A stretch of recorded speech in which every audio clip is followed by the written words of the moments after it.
اعوذ باللہ من الشیطان الرجیم بسم اللہ الرحمن الرحیم الحمدللہ رب العالمین الصلاۃ والسلام علی محمد وعلی آلہ وسلم۔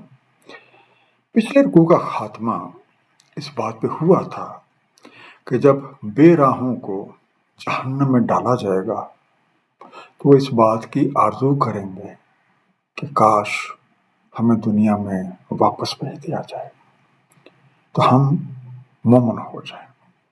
آج انشاءاللہ ہم سورہ شورى کے 6 رکوع کا مطالعہ کریں گے، اس دعا کے ساتھ کہ اللہ تعالیٰ اپنے حبیب نبی پاک صلی اللہ علیہ وآلہ وسلم کے طفیل ہم سب کو قرآن کریم کا صحیح مفہوم عطا فرمائیں۔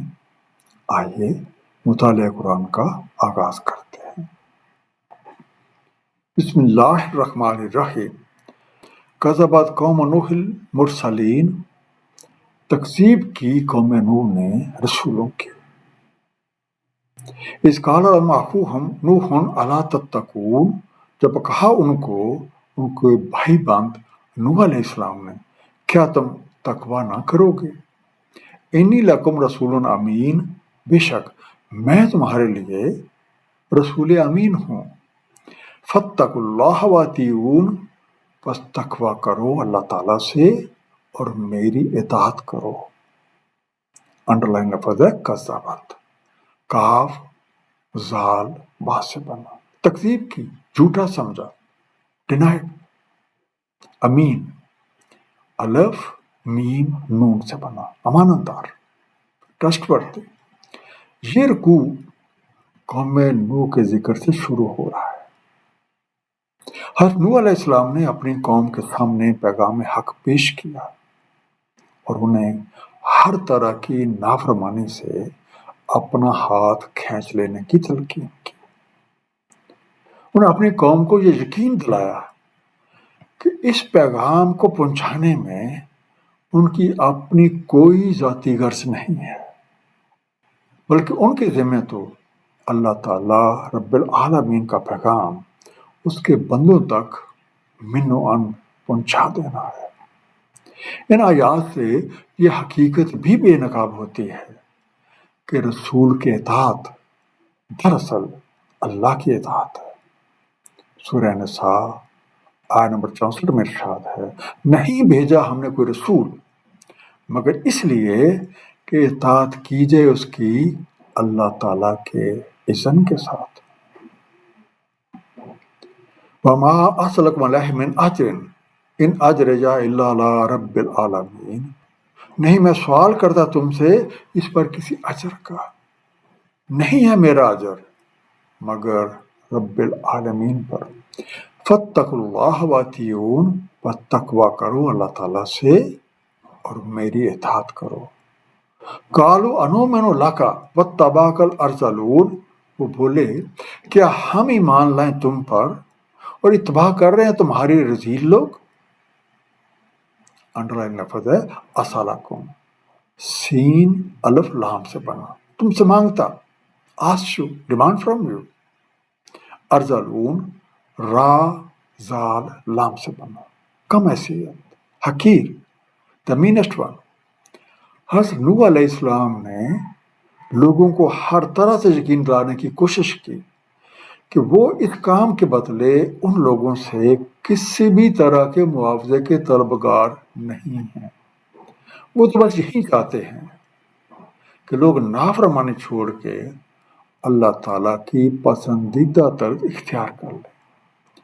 آپ کی قوم کے کچھ کمزور لوگوں نے آپ کی دعوت کو قبول کیا، لیکن باثر افراد نے ان لوگوں کو سادہ لو اور اندھے مقلد قرار دیا۔ قال وما علمی بما كانوا يعملون، کہا مجھے کیا علم اس کا جو عمل وہ کرتے ہیں۔ ان حسابهم الا علی ربی لو تشعرون، نہیں ان کا حساب مگر میرے رب پر اگر تمہیں شعور ہو۔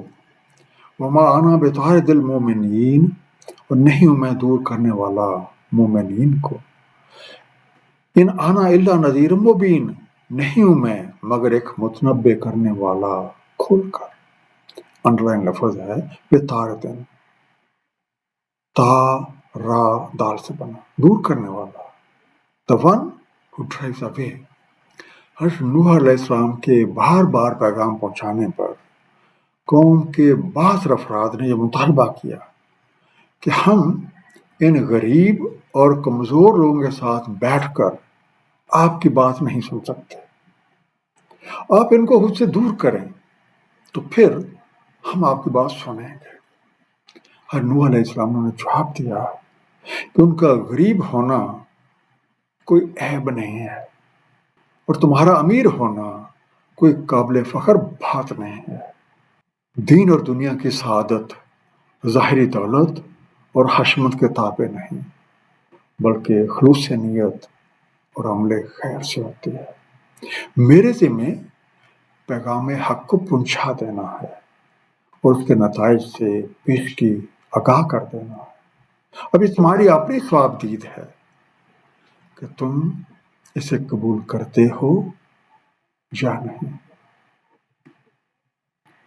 قالوا لئن لم تنته یا نوح لتکونن من المرجومین. وہ بولے اگر تم باز نہ آئے اے نوح تو ضرور تم رجم کیے جاؤ گے. قال ربی ان قومی کذبون. فرمایا میرے رب بے شک میری قوم نے میری تکذیب کی ہے. فافتح بینی و بینہم فتحا ونجنی ومن معی من المؤمنین. بس کھول دیں بات میرے اور ان کے بیچ دو ٹوک اور نجات دیں مجھے اور جو میرے ساتھ مومنین سے ہیں. انڈر لائن لفظ ہے تنتا ہے، نون ہا یا سے بنا تو منع ہوئے جو ڈیسسٹ.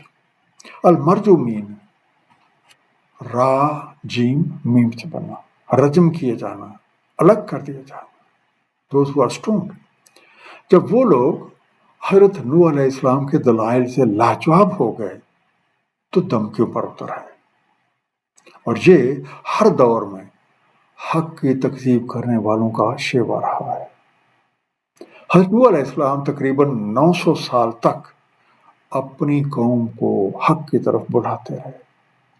جب انہیں اس بات کا یقین ہو گیا کہ اب ان لوگوں میں سے کوئی بھی ایمان نہ لائے گا سوائے ان کے جو پہلے ایمان لا چکے، تو آپ نے رب کریم سے اپنے اور دیگر ایمان والوں کی نجات کے لیے دعا کی. فَانْجَيْنَاهُ وَمَن مَّعَهُ فِي الْفُلْكِ الْمَشْحُونِ. تو ہم نے نجات دی اس کو اور جو اس کے ساتھ تھے ایک لدی کشتی میں. ثُمَّ أَغْرَقْنَا بَعْدُ الْبَاقِينَ. پھر ہم نے غرق کر دیا اس کے بعد باقیوں کو. إِنَّ فِي ذَلِكَ لَآيَةً وَمَا كَانَ أَكْثَرُهُم مُؤْمِنِينَ. بے شک اس میں نشانی ہے اور نہیں ہے ان میں سے اکثر ایمان لانے والے. وَإِنَّ رَبَّكَ لَهُوَ الْعَزِيزُ الرَّحِيمُ. اور بے شک آپ کا رب وہی ہے عزت والا، رحم فرمانے والا. انڈر لفظ ہے المشحون، شین ہا نون سے بنا، بھری ہوئی، لیڈن. باقی با کاف یا سے بنا، باقی ماندہ، ریمیننگ ونس. اللہ رب العالمین نے حضرت نوح علیہ السلام کی دعا قبول فرمائی اور اپنی مہربانی کے ساتھ انہیں اور جو ان کے ساتھ اہل ایمان تھے نجات بخشی، اور اس کے بعد نافرمانوں کو غرق کر دیا. اس رکوع میں انتہائی اختصار کے ساتھ قوم نوح کا ذکر کیا گیا ہے. تفصیلات کی بجائے ان لوگوں کے طرز عمل کی نہایت اہم باتوں کی نشاندہی کی گئی اور ان کے انجام سے آگاہ کرنے کے بعد ہمیں ان کے حالات اور واقعات اور ان کی طرز فکر اور عمل پہ غور و فکر کی دعوت دی گئی ہے تاکہ ہم ان کے انجام سے سبق سیکھیں اور ایک ایسی طرز فکر و عمل اختیار کریں جو ہمیں اپنے خالق اور مالک حقیقی کے قریب کر دے. رکوع نمبر 6 کا خلاصہ. حضرت نوح علیہ السلام نے تقریباً 900 سال اپنی قوم کو حق کی دعوت دی۔ اس قوم کے چند غریب اور کمزور لوگ ایمان لائے، جبکہ اکثریت نے حق کو جھٹلایا۔ ان لوگوں کی سوچ سطحی اور ان کا معیار صرف دولت اور دنیاوی جاؤ حشمت تھا۔ قانون ربی کے مطابق نہ تو غریب ہونا کوئی عیب ہے اور نہ ہی امیر ہونا کوئی قابل فخر بات ہے۔ اصل بات خلوص نیت ہے۔ جو کوئی بھی سچے دل کے ساتھ اللہ تعالیٰ اور اس کے رسولوں کی بات کو تسلیم کرے اور اس پہ عمل کرے، وہ کامیاب ہو جائے گا۔ قوم نوح کے مختصر ذکر کے بعد ہم سب کو غور و فکر کی دعوت دی گئی ہے تاکہ ہم ان واقعات سے سبق حاصل کریں۔ اللہ تعالیٰ ہم سب کو قرآن کریم کو صحیح طور پہ سمجھنے اور اس پہ عمل کرنے کی توفیق عنایت فرمائے۔ آمین۔ صدق اللہ العلی العظیم۔ صلی اللہ تعالی علی حبیبہ محمد وآلہ وسلم۔